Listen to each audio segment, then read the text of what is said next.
Hello, everyone. I'm Bo from Brutal Commentary, and today I'll be doing my post-fight show for UFC Mexico City, Moreno versus Kavanagh.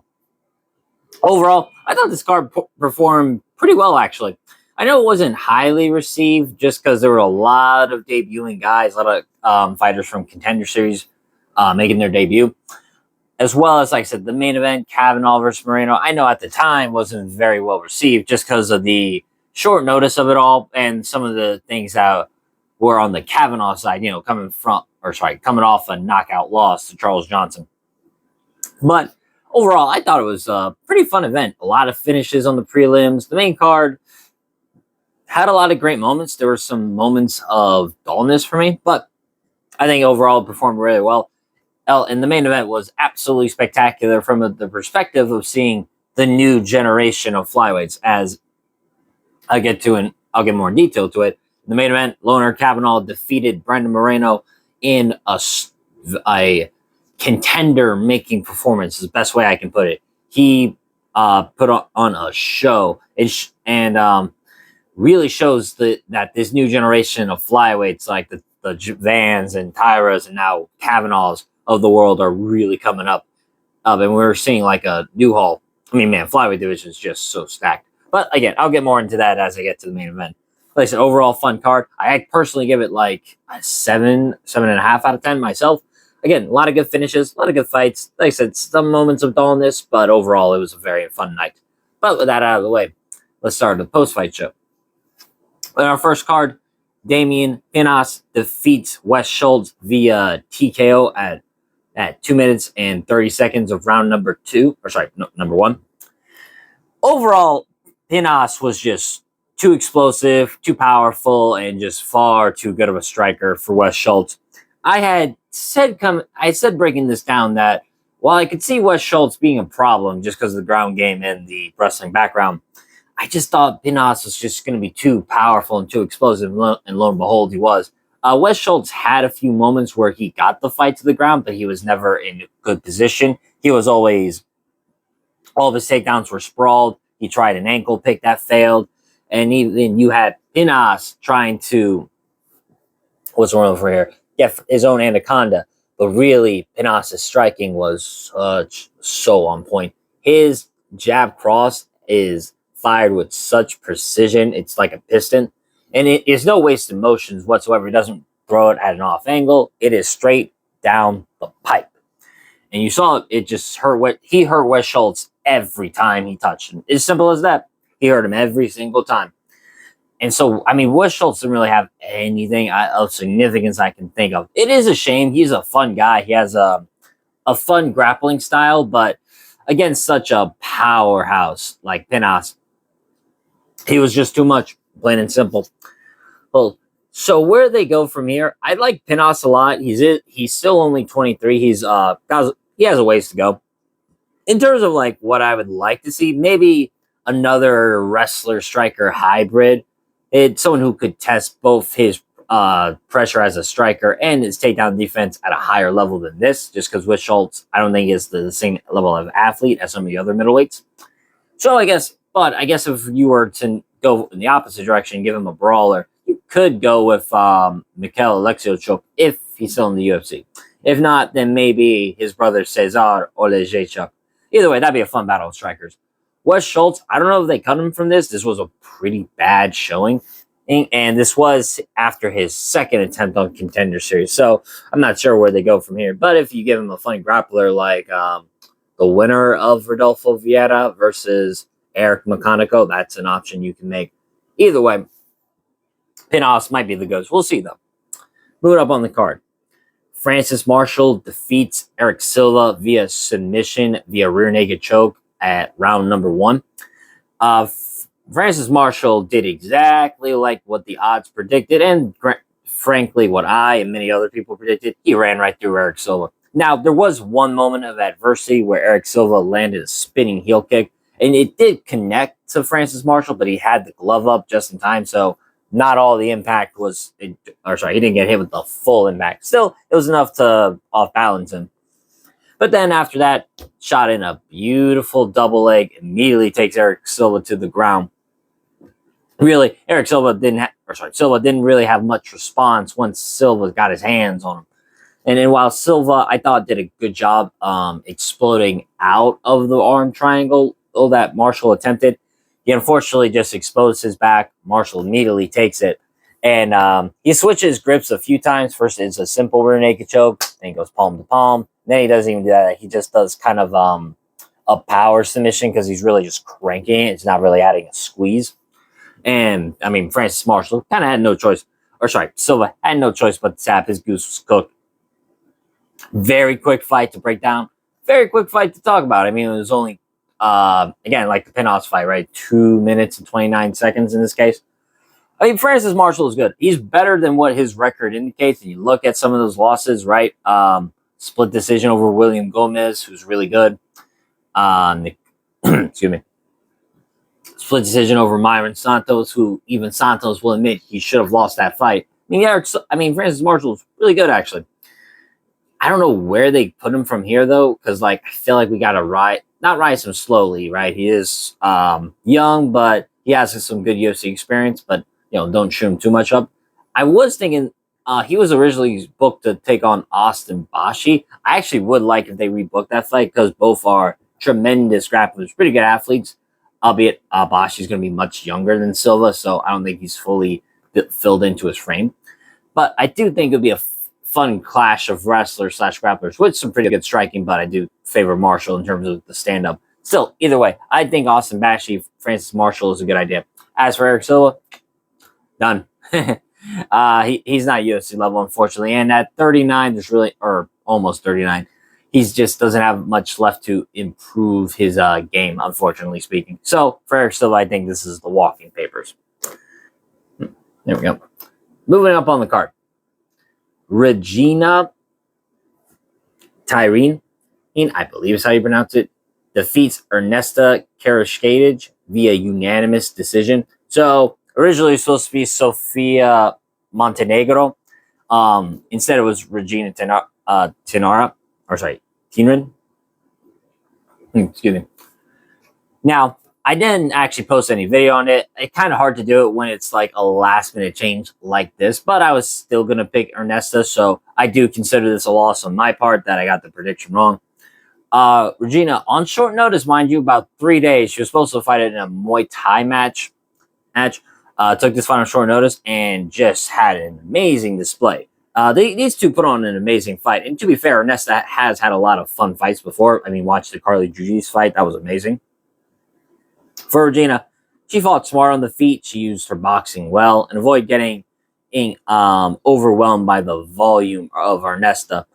And showed a strong tactical performance, clean striking, good defense in the clinch. And, the pace was quite amazing. Like, both these two threw over 100 strikes, respectively. And neither of them tied her. Now, granted, for, Regina, she trains in Mexico, so I guess I would understand why the cardio was able to hold up, and she does have fight experience. It's kind of funny, though, it's like, when this was announced, I know a lot of people were hyped, especially because I remember there was a post of her trying out for the WWE, and now, short notice win in the UFC. It's quite amazing. And there is definitely some respect, because Ernesto, I think, is really good, right? She's had a close fight with Diana Barbosa, who, it's kind of middle of the pack at flyweight, or women's flyweight, I should say. And then, beat Carly Judice, who seems to be a really good prospect, and had a good win against Nicole Cagliari. So Ernesto, I think, is someone that if you beat, I think you're pretty talented myself. Is at least what I think. And I think Regina has the goods right now. She is, like I said, very volume heavy herself.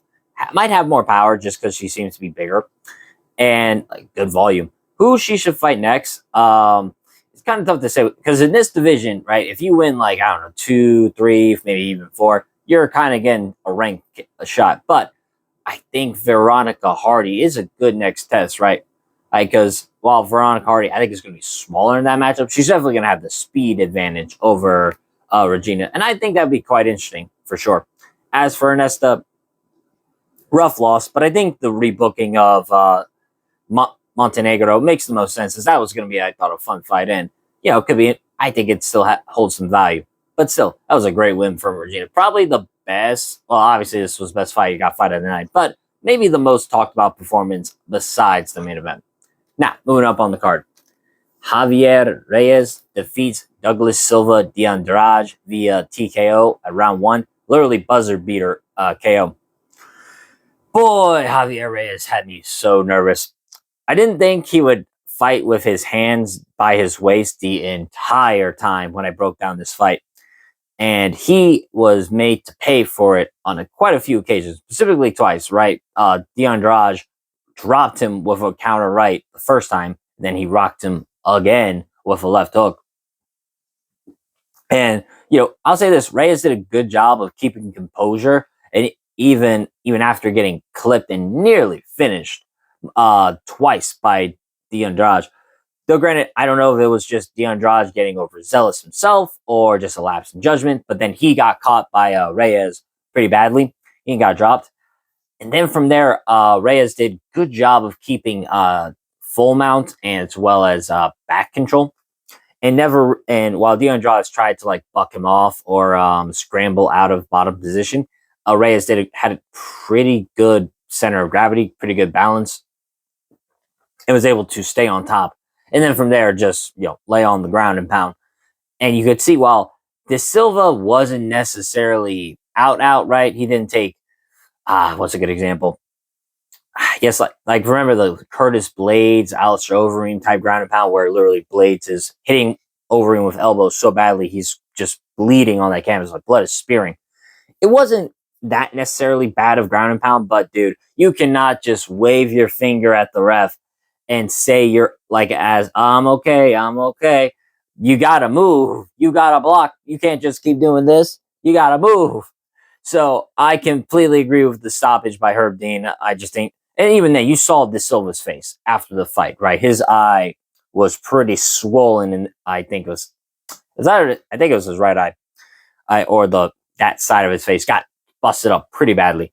So for Javier Reyes, he had pretty good debut. Like Douglas Silva is no bullshit opponent. He's fought a lot of good fighters, but boy, am I nervous. I do not think I'm going to be picking him depending on who he fights, right? Because if he keeps that hands down, chin up style, one of these other featherweights is going to crack him and make him pay for it very badly.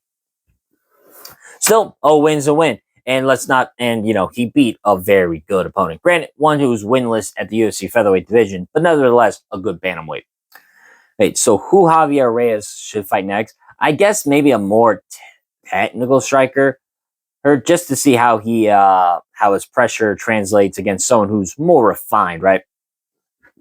You got a few technicians, but I think Morgan Charrier would be a fun firefight for sure. As for De Andrade, I kind of consider retirement, right? This would be his third loss in a row. And, that's not a death sentence for him. I just think, at 40 years old, what the hell else does he have to prove? I don't really think he's going to go far in the featherweight division if he chooses to stay. So I think retirement makes the most sense if I'm being truthful. So look, if he decides not to and he decides to stay at featherweight, I suppose there's some options for him. I wouldn't think the loser of Cub Swanson and Nate the Train, but maybe a Billy Q fight could be on the horizon for him. And so though, good comeback win for Javier Reyes. Moving up on the card, I got some crow to eat. Christian Quinones defeats Chris Boutinho via unanimous decision. I was quite foolish for thinking Chris Boutinho had a shot, but Quinones, like I said, he hadn't fought in a while. He has shown he's bad to pressure before, but to be fair, it was only to Kyung Ho Kong and Hani Barcelos is who he lost to, and those two are much of a higher level than Chris Boutinho. Overall, I thought Quinones showed a controlled, disciplined striking game. A lot of his strikes were by the hip because he had his hands down. And to be fair, though, Moutinho's is so slow, he's stuck in the mud. And while he throws in combination, they're not in good combination, right? He's not moving with his shots, nor is he corralling his opponent in any way, shape, or form. So Quinones just could do whatever he wants in terms of moving around, jabbing Moutinho's face off. What I'm surprised is how much he wrestled in this fight. Granted, it worked out pretty well because Moutinho's couldn't get up from bottom. nor could he really scramble out. There was like one time in the third he tried for a low percentage like heel hook or toe hold. I mean, he wasn't going to get it. It's just not going to happen. But overall, I was surprised, but like I said, how much Quinones wrestled. But I was more shocked by just how much Moutinho's wasn't in the fight. Not only was you could hear in his corner, right, in between round 2 and 3, he was like, he's flat-footed. He's not feeling it. You could see. I'm not going to say he wanted a way out of there per se, but you could see that his heart wasn't in this fight. That's for sure. I mean, hell, even when he was in bottom position, you didn't really see him like try and use a knee shield, get hooks in, or anything like that. He just kind of accepted it. So while this is good for Quinones to get back in the win column, especially after such a long layoff, I'm not going to write this off as like a turn the corner type of win. Like, oh my God, he's back. I think he should win one more against obviously a higher level opposition. And I think rebooking the Adrian Yanez fight will probably be a good idea. Both are primarily boxers anyway, and Quinones is, and I think Yanez still have something to prove. I still think Quinones has something to prove. Like I said, beating Chris Moutinho is not all that. I mean, Moutinho is winless in the UFC. It might be one of the worst fighters in the company's history, unfortunately. That's just the harsh truth of it. So, and while Yanez obviously has something else to prove too. So, yeah, rebook Quinones versus Yanez. As for Moutinho, cut him. It's unfortunate. He can't win at this level. He just can't. He can do good in the regional scene, but he just is not UFC level. And just some guys aren't. That is the unfortunate truth, but it is a truth nonetheless. So, though, good performance by Quinones, that's for sure. Moving up on the card. Eileen Perez defeats Macy Chasson via unanimous decision. All three judges scored it 29-28. Makes sense. I know Chasson was actually sort of a people's underdog in this fight, more or less. I had seen a lot of people pick Chasson, and I could see right, and I could see why, because she's big for the division. She's got a good ground game herself, and if she kept it at range, she'd be quite a problem for Perez to close distance. In fact, you saw it round 1, Chasson won it. Most of it was kind of long distance striking, but then you saw Chasson, when she got taken down, use the leg lock, and instead of single-mindedly hunting it, you saw she did a good job of using it to sweep and then catch Perez's back. And then from there, it was mostly Chasson staying on Perez's back for majority of the round, except for I think the last 30 seconds, and threatening with a choke. Perez did good to compose herself, eventually scramble on top, and then land some ground and pound. But obviously, it was Chasson's round. But then rounds 2 and 3, that fight IQ problem I had said before in my breakdown started to show for Chasson, as she would just like fall down at times. It was really weird. Like there was one time in the second round, she tries it's called a sacrifice throw. You kind of grab onto your opponent, you throw yourself down. And the idea is you're going to take your opponent with you, and then you can probably scramble into a better position. It didn't work, obviously. It's a very high-risk type of throw. And even then, Perez did a good job of either mixing in her striking at closing distance or shooting takedowns. Obviously, there was some weirdness with the ref. Like, Chasson had the sort of get-out-jail-free card because immediately upon hitting the ground, within seconds, the ref is saying, you got to work. And, I'm one for referee stand-ups if the fighters are stalling. But if they just got on the ground, and Perez is in a pretty good position, landing good ground and pound to the body, I wouldn't say move them. She's not stalling. But even then, like I said, Chasson had that get-out-jail-free card, didn't really use it. She ended up just getting taken down again. And then round 3, it was pretty more dominant for Perez. Again, mostly, mostly just used good grounded pound, good takedowns, good grinding pressure. Occasionally hunted for like an arm triangle or something like that. Never really got close though. And mostly it was just like saying good top pressure for Macy Chasson. So pretty good job by Eileen Perez. She's now won 6 in a row, and against a former top 5 women's bantamweight. For Perez, you got to think it's obviously top 5 is her next opponent. I mean, there's nothing else, I think, right? 6 fights in a row. Now, granted, it's not the most competitive division. I'm aware of this, but still winning 6 fights in a row is not nothing to me. And I think it's about time we kind of had a shift in the women's bantamweight division. So, who could Eileen Perez fight next? Now, looking at the top five, you have Juliana Pena, Raquel Pennington, Norma Dumont, Kelvin Vieira, and Yana Santos.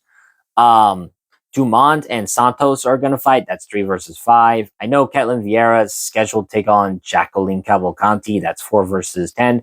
Personally, for Perez, I think she should fight Raquel Pennington. Now, obviously, I could think Juliana Pena would also be a smart matchup, but I don't think Juliana will want that fight, nor do I think she takes it.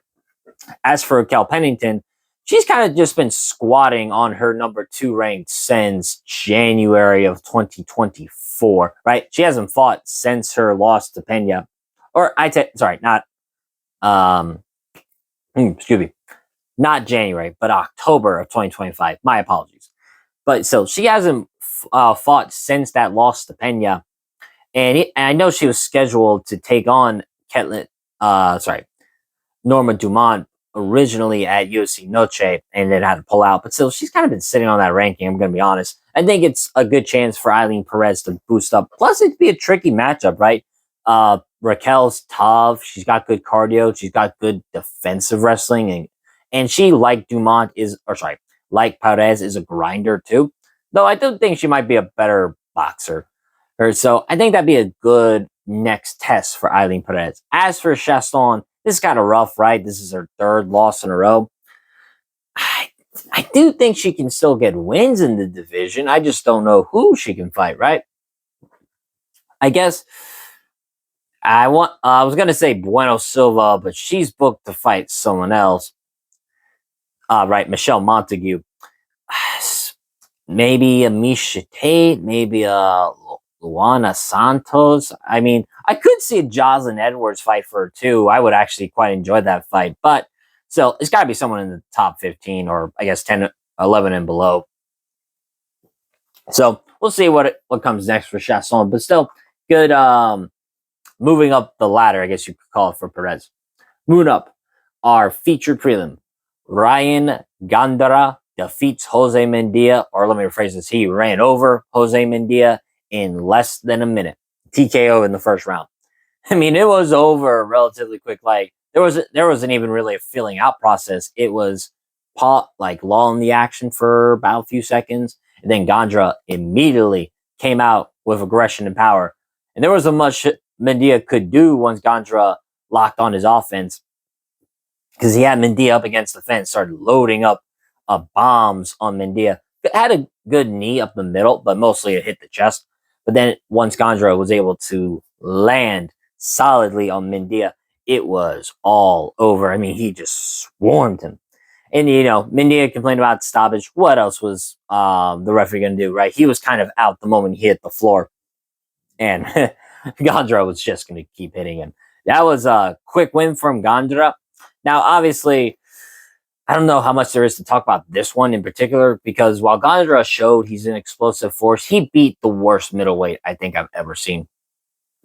I know I'm being not necessarily cruel against like Mendia and Moutinho's, but it is the God's honest truth, in my opinion, right? I mean, hell, Mendia didn't even win his contender series fight.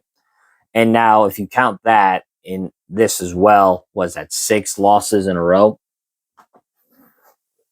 So, I mean, what else are you supposed to say other than Gandra beat quite possibly the worst middleweight I have ever seen? Now, obviously, there might be worse than him. There is like Dennis Talulin, there is like Dennis Talulin too. So, my apologies. Not 6, 5 losses in a row for Mendia. But my point being is, right, there's like Dusko Todorovic. You beat him.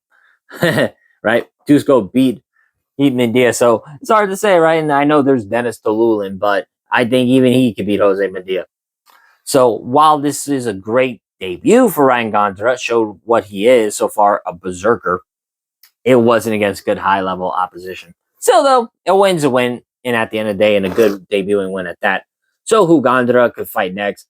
If they want, they could give him Marco Tullios. I wouldn't mind that. Just because to see how that aggressive style would beat a bit more technician of a striker in the middleweight division. So I can see that. or maybe he fights the winner of Dante Johnson in versus was it Cody Brundage? He could fight the winner of that matchup. I could also see that as well as Jose Mendia. I mean, let's not play around. Let's not act like we're not shocked. This is probably it for him. I don't know how he was in the UFC after that, after losing his third straight fight, but I guess say right entertainment. But even then, what entertainment is there if he's just going to lose the way he is? So, still though, great explosive debut by Gandara. Now, moving up on the card. Santiago Luna defeats Angel Pacheco via unanimous decision, 30-27 across the board. Yeah, that makes sense. And Luna, I think, has the goods, if I'm being honest. He is very composed. He has very good, well-rounded striking. He's got good grappling. We saw that even without needing his boxing, which I think is pretty good, especially with his explosiveness and his reach. He has good timing on his takedowns. He has good top pressure. You saw while Pacheco tried at times to fish for like an armbar, he wasn't really that close, and Luna was able to pretty much handle anything but Pacheco threw at him. Though it's quite weird with the commentary, right? Bisping, the commentators for this fight, or sorry, this card was like Bisping and Laura Sanko. And I don't know what Bisping kept talking about with Angel Pacheco. He kept acting like Pacheco was like going to mount a comeback. He was landing on Luna repeatedly. He had shown excellent defense. Really, all it was sometimes he would do this weird Philly shell, but all he did was get punched in the face for it. And overall, I didn't really see anything special. Now, Angel Pacheco is still tough as nails. He got hit so many times in the face, and he took some nasty knees to the body.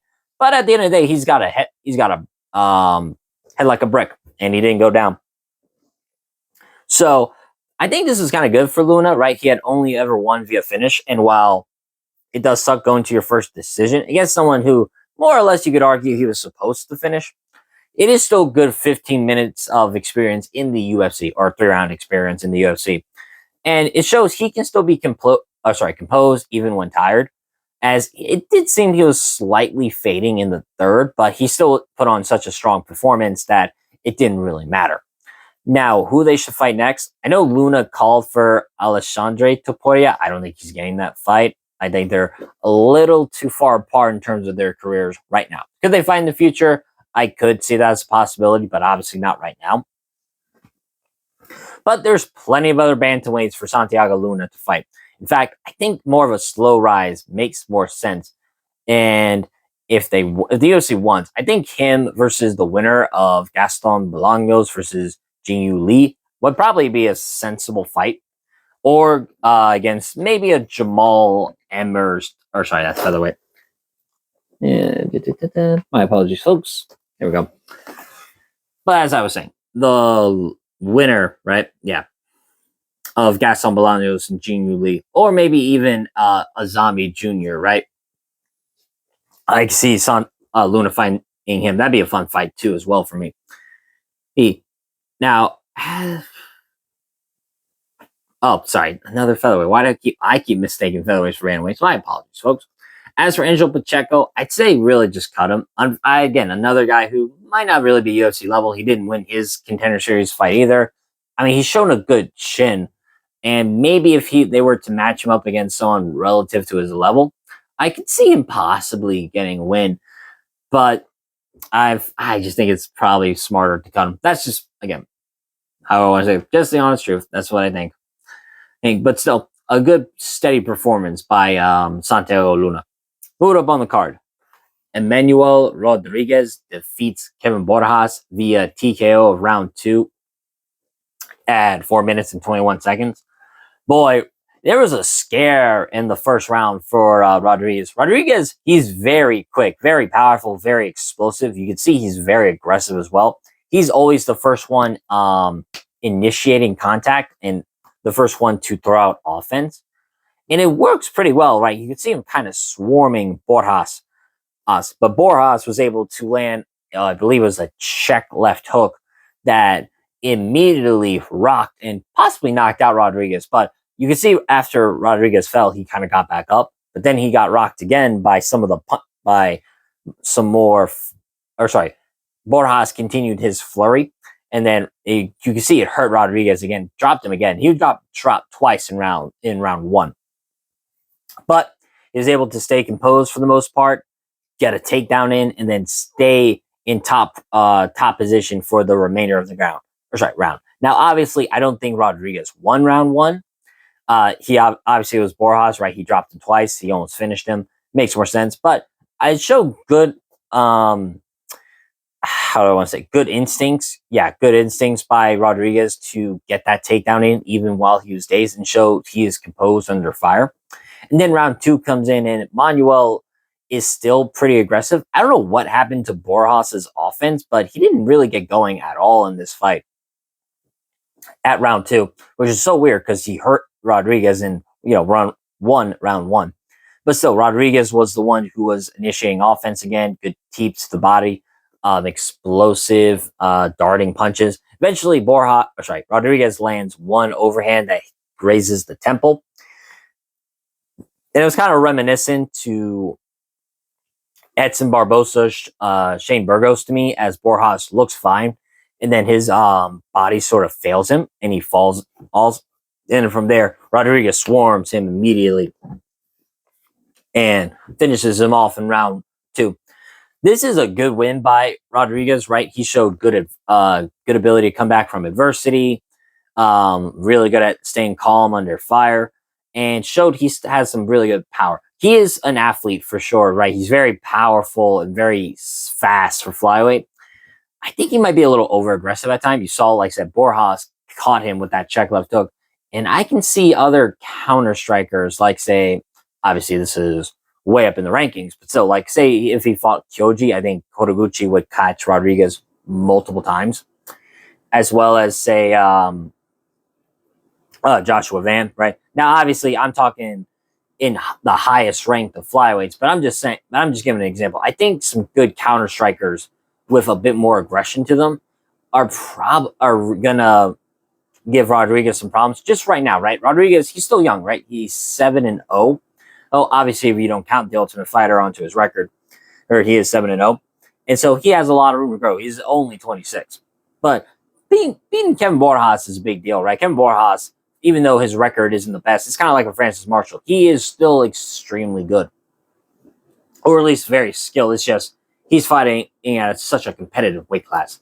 So where they should fight next for Imano, I would say Ronaldo Rodriguez. Like I said, give him a good step up in competition, or hell, even Alibi Idris is a good step up. In fact, both of those two were on the Ultimate Fighter. I know he called for the rematch with Joseph Morales. I don't think he gets that right away, especially because Morales is now a top 15 flyweight. But could those two rematch in the near future? I could see that as a possibility, but again, we'll have to wait and see. So, though, I think the Alibi Idris or the what was I thinking of? Ronaldo Rodriguez makes sense. As for Borjas, rough loss. I don't know if they cut him right away, right? Now, granted, it's his second loss in a row, and he's 1-4 in his last 5, but he does put on fun fights. They might give him one more chance. And, I could think him and Felipe Bunez would be a sensible matchup. Or if Andre Lima wins his next fight in, I can't remember. I think it's in Winnipeg. If he wins that fight, I could totally see that fight as well. But I think Felipe Bunez, two guys coming off rough losses, I think would be good for Borjas. And speaking of Bunez, moving up on the card, Edgar Chavez defeats Felipe Bunez via split decision. I gotta be honest. I wonder if Chavez was injured in this fight, because he fought very uncharacteristically passive in this fight. He's oftentimes a very aggressive salvo, very good at mixing in good offense. He has good power. You saw it in the third round. Now, granted, I know part of it was that he was a bit more hesitant, because in the first round, Bunez was able to get into the clinch, turn Chavez, and then catch his back. And then from there, Bunez was in back control, standing for the remainder of that round, landing a lot of 12-6 on the shoulders Mostly, I think it was the right shoulder of Chavez. And Chavez was really just hand fighting, making sure he didn't get submitted. Then in round 2, which I believe is the round that whoever you scored it would have won the fight, because I scored round 1 for Bunez, I scored round 3 for Chavez, because in round 3, Chavez was opening up a lot more of his offense. Not much, but still opening it up. But really, it was that he almost finished Bunez with a wheel kick and a follow-up right hand and nearly knocked Bunez out, but time ran out before that. So it really comes down to round 2. It's like neither of them had much significance, in my opinion. You could maybe give it to Chavez. Excuse me. Because he was more aggressive at times, and I thought maybe landed good shots, specifically shots to the body. But at the same time, Felipe Bunez had his own shots, respectively. It's tough to say. It was like one of those rounds. It's like very nipped and tucked if you want to pick. Obviously, I could say Chavez, but I also picked Chavez to win, so that means I might be biased. Or if I pick Bunez, I don't know, right? I do think Chavez slightly had the edge just simply off of more effective shots. So, though, it's so weird because I thought Chavez would actually put on a much better performance than this against Bunez. I didn't think he would have run over Bunez necessarily, but I did think he would show a much better performance. So, while he could be top 15, right? I mean, to be fair, his only losses are to the two guys fighting for the belt at UFC 327 in April, against Van and Tyra. This one kind of, I think, slows my roll in terms of Chavez fighting for a ranking thing. Though it could be possible, right? If he could fight the loser of Bruno Silva and Charles Johnson, because I think whoever loses between those two is out of the rankings. So Chavez actually could fight the loser of that. As for Bunez, as I said, I think him and Borjas makes the most sense. Two guys coming off rough losses who are better, in my opinion, than their records show. So, bit of a questionable fight, but a win nonetheless for Chavez. Now, moving up to our featured fight. Man, Bobby Green, or you know what? I gotta put respect on the name after this. King Green knocks out Daniel Zellhuber at round number 2, 4 minutes and 55 seconds. Man, how do I want to say this, right? There has been an interesting kind of story, if you want to say, unfolding in lightweight. It's that these old dogs or these unks simply will not lose to this young generation, and they can't force these unks out the door. They leave on their own terms. Because you think of it like when Poirier fought Benoit, old versus new, Poirier won. Gaethje versus Fiziev, Oliveira Gamrot, etc., etc. A lot of these young guys who you would think be able to upend the old guard of lightweight just cannot do it. Now, of course, Ilya Topuria, Arman Sarukian, those are exceptions, right? Because they're spectacular. But you even have guys like Bobby Green getting good wins. Or sorry, King Green and Michael Johnson, like those two, they're not even ranked and they're getting wins, including Drew Dober as well, who's, you could say, an unk too, because, he's like 35 and been in this game a long time. Now, exactly what happened in this fight, man, it was frustrating, right? Bobby Green, I know I say I put respect on the name, but I've called him Bobby Greens for so long, it's so weird to say King Green, but I'll just say Green. Green did exactly what he always does, right? Showboats, makes fighters flustered, makes fighters make mistakes. In Zellhuber's case, you could see he was very frustrated. He started trying joust. That's where you kind of throw your punch in a straight line, but you go with your punch like you're jousting. And for doing that against King Green is a terrible idea because he has, even at 39, he still has the reflexes to get out of the way and then hit a Zellhuber with a combination. I honestly thought Zellhuber would use his kicks more, but I think Green's taunting and gamesmanship really flustered Zellhuber to the point that he just got in Zellhuber's head, and Zellhuber wanted to knock Bobby Green out, and he did it the wrong way. He tried to box with King Green. And while Zellhuber does have good boxing, we've seen it, but he is not but it seems that he is either too slow with his boxing or just not very good defensive movement because his head does not move off the center line. and Green was able to catch him. Specifically, round 2, I think, yeah, Zellhuber tried to fire off. I think it was a left straight. Green parried / moved out of the way and then came over the top with a right hand. And then from there, just beat the brakes off Zellhuber, TKO'd him. I mean, this is awesome for King Green, right? I mean, he's a fan favorite. He puts on fun fights all the time. And, not for nothing, I think he's paid his dues if we're talking about just a fighter who earns respect and recognition, because Green has fought so many good guys, right? He's fought the who's who as well, like Islam, Poirier, Miles Jury, just like an old head name, and many, many more. And to see him still get wins, and especially finish wins, at 39 is still a treat to see. As for Zellhuber, damn, dude. I don't know what it is, but it seems like you make Zellhuber fight these like older veterans, he can't beat them.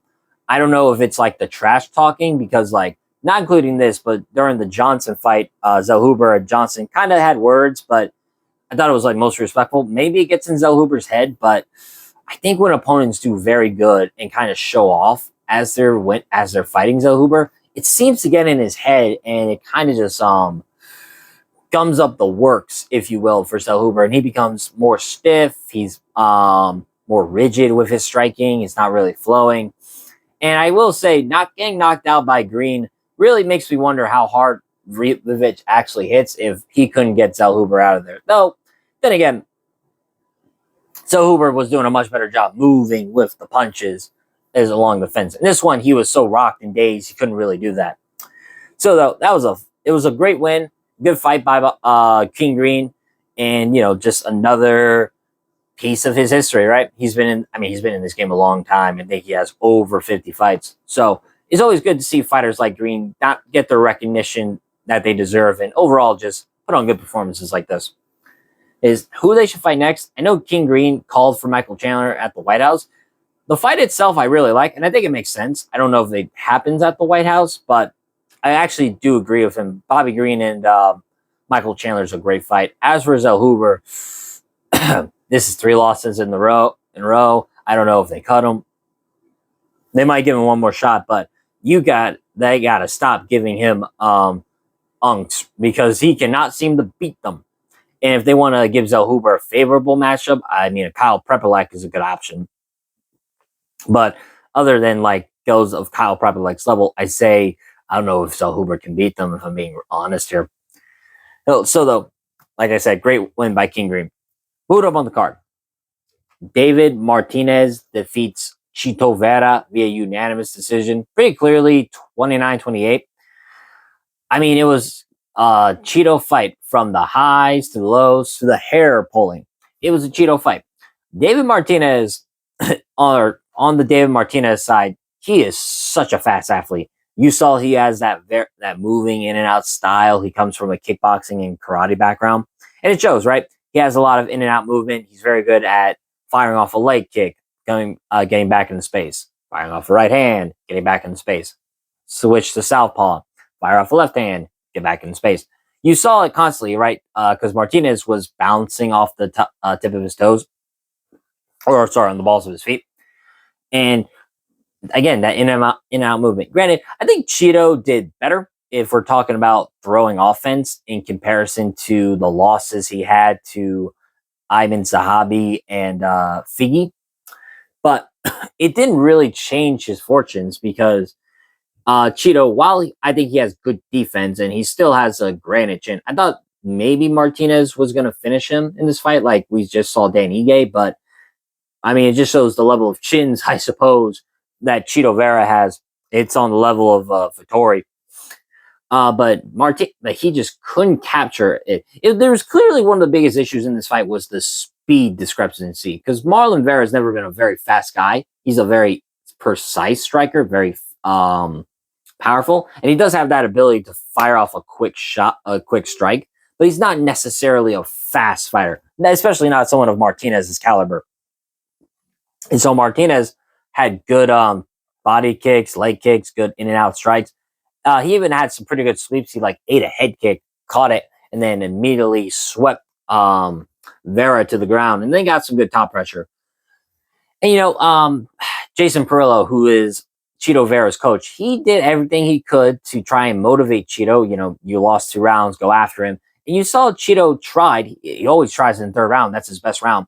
You saw he started to get collar ties, eyes, and kind of hold Martinez. And then from there, not only was he pressuring Martinez, but aiming a lot of hooks to the body, as it looked like Martinez did fade in the third. He was tired, but it was, too little too late for Chito Vera. I mean, it's the same for all of his losses. I mean, all of his wins and losses is kind of the same for all of it. He's a 5-round fighter, but you're not going to get 5 rounds if you keep coming off losses. Now, granted, it'd be a different circumstances if he, say, showed up on short notice for a main event, but still, it's just 3 rounds. Don't favor Chito Vera, but that's all that he's been booked against lately.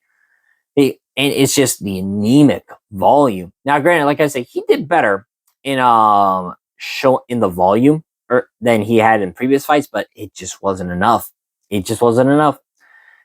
So my thoughts is, like, I think Martinez, he looked sharp, composed, and dangerous at range. He didn't panic when Vera threatened and kept his basics and made good adjustments. I am a bit nervous for him, though.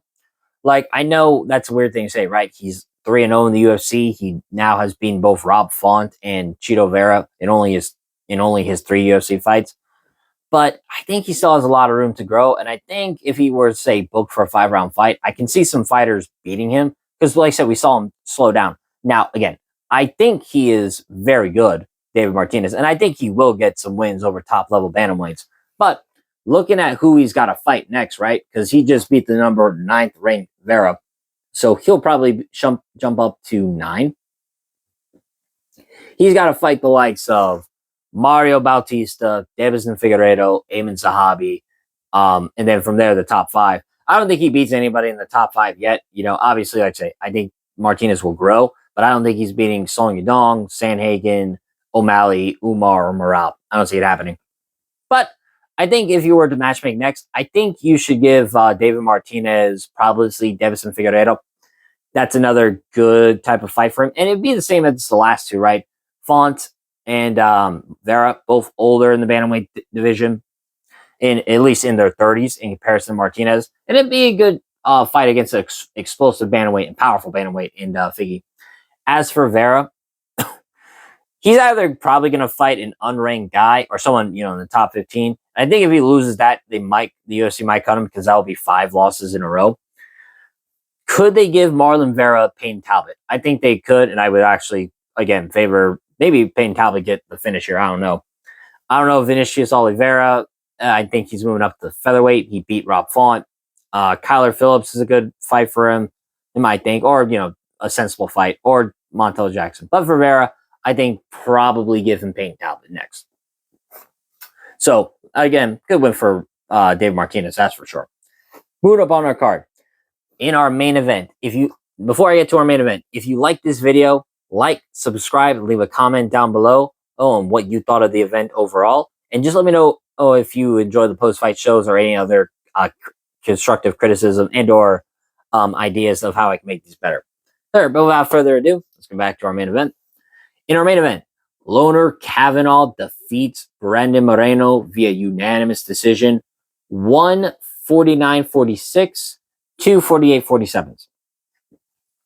I would actually think 49-46. I feel like maybe makes more sense to me. I can see a world where Kavanagh wins 48-47 because I don't think it's up for debate that I think Moreno won the 3rd round, as that was his best round in terms of having good shots, used his wrestling to press Kavanagh against the fence, and overall just had the better offense. Now, I could see an argument where Moreno wins round 4, but I'll get more into that detail in a second. But overall, Lone'er Kavanagh put on an amazing performance against Brandon Moreno. Absolutely spectacular from first round to 5th round. Kavanagh looked spectacular. In terms of what happened in the fight, Kavanagh destroyed the calf of Brandon Moreno and immediately hindered Moreno's mobility in the fight. And, I like watching the fights with my dad. And he put up a good point that Kavanagh had like those Muay Thai style leg kicks, or at least in terms of effectiveness those were some Thai style kicks because Kavanagh did a great job of aiming at the calf.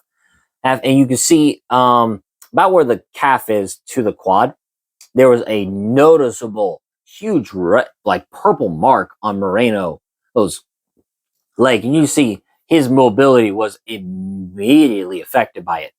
And then in terms of just the striking, Kavanagh, I had said before, right? I thought he could win round 1 and 2 because he's such a clean striker. He's got good head movement. He's got good slipping and ripping is what you call it. That's where they have like good head movement and they immediately crack back.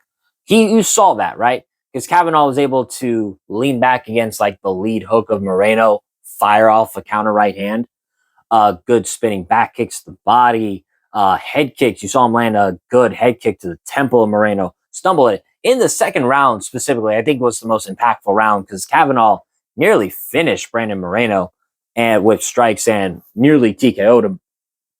Especially like you saw Moreno on baby deer legs, he immediately goes to his hands and Kavanagh lands a kick to the face. But Moreno, he's still tough as nails. He is still extremely difficult to finish. Obviously now he's been finished before by Tetsudo Taira, but still tough to get out of there. And then rounds 3 and 4 were more or less the same. Like I said, I thought Moreno won round 3 because he had pretty good offense. But round 4 and 5, Moreno, you could see, was starting to wall install. That was the basicness of it. He would shoot takedowns on Kavanagh, and it looked like he couldn't finish them because Kavanagh's takedown defense really good. He's actually, I don't know if he has 100% takedown defense in the UFC, but I can tell you in this fight, he had 100% takedown defense. Moreno couldn't land a single takedown. But you could see Kavanagh had a difficult time breaking from the clinch and escaping while Moreno pressed him against the fence. And so the only times they separated was either A, Moreno let go of Kavanagh, or 2, Herb Dean separated them. Or, it being the end of the round. But still, Moreno was simply trying to stall. And so while he had a significant amount of control time in round 4, I don't think it won him the round because I think Kavanagh still did the more damaging shots, especially that elbow off the break he landed was beautiful. So, and then rounds 5, it was kind of the same, although Kavanagh did a better job, I thought, of escaping and still landed the more impactful shots of the fight. And so Kavanagh won, in my opinion, a 49-46 decision. But still, holy shit, man. Lone'er Kavanagh is the real deal. I said it right. I didn't think the loss to Charles Johnson was damning. In fact, I thought Kavanagh could still get some good wins in this division. And I was going to pick him to beat Bruno Silva, is who he was originally supposed to fight. But man, I guess getting knocked out by Charles Johnson truly is the best base for MMA if you're a flyweight, right? I mean, Johnson knocked out Joshua Van and Van became the champion. He has not lost since then. And now Lone'er Kavanagh, he gets knocked out by Charles Johnson. And now he just beat top contender Brandon Moreno in his home country. Home country in his backyard, essentially, on 2 weeks' notice in elevation. Those are some of the worst circumstances I can think of for any fighter, especially one who, technically speaking, was unranked. Hey, I know he was ranked 15th before the rankings changed, but still, essentially an unranked guy fighting at such not even less than optimal, just like awful circumstances for him. And having the performance he did, oh my God. I'll say this, you cannot complain about Kavanagh's cardio again, especially the performance he put on, right? So I don't know if it was just like a bad night at the office for Johnson, but again, getting knocked out by Charles Johnson is the best pace for MMA, seemingly, if you're a flyweight, man. I think Terrence McKinney put it perfectly. He is punching greatness into them. And you know what? I thought of this during the whole fight, right? And especially afterwards. I thought, with Kavanagh, that is not just a man who is skilled and very good, but I think that is someone who had prepared for Brandon Moreno's style. Excuse me. He got something stuck in my eye. But that is someone who has prepared for Brandon Moreno's style. Because Kavanagh had a lot of answers for a lot of Moreno's tricks, right? Moreno would like to throw that long lead hook. Kavanagh would intercept him. Or you saw when Moreno tried to go for a switch kick, he likes to sort of pitter-patter his feet or mess up the timing. He kind of runs into his opposite stance as he throws a switch kick. And before he could even get a chance to fire it, Kavanagh's cracking him with something. You could see I think Lone'er Kavanagh had an answer for a lot of Moreno's offense. And I think it was just not just he's skilled. It's not just that. It's just that he is very well coached and very and came very prepared for this style. Now, that being said, let's talk about Brandon Moreno for a second. Oh man, this is rough for Brandon Moreno, right? He got finished for the first time against Tatsuro Taira, and I had wondered this before, right? Was that a bad night at the office, or were there cracks in the foundation? After this fight, I think it is the sad truth. I think Brandon Moreno is past his prime. It sucks to say because Moreno's technically speaking, he's only 32, but he is an old 32, right? He's been in the game a long time. His record now stands at 23 and 10. Oh, sorry, 23, 10 and 2. Over 30 pro fights. And I think just the quadrilogy with Figueiredo, the fight he had with Kai France, the war he had with Pantoja in the rematch, those fights just took so much out of him. And you could see it. It has affected him. Those types of fights, especially war after war after war especially 5-round wars, they take a piece of you every time. And I think finally Moreno had to pay his dues, and you see the effects. He's a lot slower than he used to be. I don't think he can take damage as well as he used to. And overall, just I wouldn't say stuck in the mud is a good example, but like you could see Moreno's reaction time was affected in this fight. His striking was not as crisp as it used to be. He just didn't really know what to do with Kavanagh. So I do think Moreno, unfortunately, like it had been a wonder after the loss to Royval in that fight where he looked very flat. But then Moreno took a good few months off, took a much needed break, put great performances against Amir Albazi and Steve Erceg. But now again on a 2-fight loss streak to Tatsuro Taira and now Kavanagh. To be fair, I think we're entering the new generation of flyweights, right? You got Van Ness champion who's 24, Tatsuro Taira who's fighting for the belt, who's 26, and now Kavanagh who's 26 as well. I think it's the new generation of flyweight, if I'm being honest, man. These young guns are so impressive. And, I always thought welterweight is also one of these divisions because the new generation is in with like the Buckleys and Bradys and whatnot. But for my money right now, flyweight is the best young man's division just because of like who the champion is, who the top contenders are. And now who do they fight next? For Lone'er Kavanagh, this puts him immediately in title range, right? He's now going to be ranked 6th. Now, obviously, we're kind of log jammed. And if there was a top contender he should fight, I am with the consensus that probably Brandon Royval makes the most sense. Because we know Van versus Taira is fighting. If they want, the UFC will probably do the rematch between Manel Kape and Kyoji Horiguchi. So all that's left in terms of top contenders is Brandon Royval. And Brandon Royval versus Lone'er Kavanagh will be such a striker's delight. But granted, both guys can do everything. But mostly it's going to be contested on the feet, and that is a striker's delight for sure. As for Brandon Moreno, I don't think he should be, taken to the shed yet. I think he can still get some wins, and I think a fight with Alex Perez would probably be a good showing what Moreno has left in the tank. Because I think he could beat an Alex Perez, but if he can't beat Alex Perez, I think Moreno might want to consider hanging it up. But that's just how I see it. But with that being said, that's been my post-fight show for UFC Fight Night Mexico City. As I said once again, if you enjoyed the video, like, subscribe, leave a comment down below on what you thought of the event and overall what you think, and overall if you enjoyed the post-fight show. Real quick, I went 9-4 on this. Sorry, of 13 fights, I went 9-4 on this card. Pretty well, especially considering how I did at UFC Houston. And so, still overall pretty well. Oh, man. I wish I didn't forget my pen at times, but keeping score. There it is. But keeping score. There we go. 9-4. I'm now 45-19 in 2026. Overall, pretty good. But with that being said, I've been Bo from Brutal Commentary. I thank you all for listening. And remember, stay calm, stay respectful, and enjoy the violence. I'll see you all next time.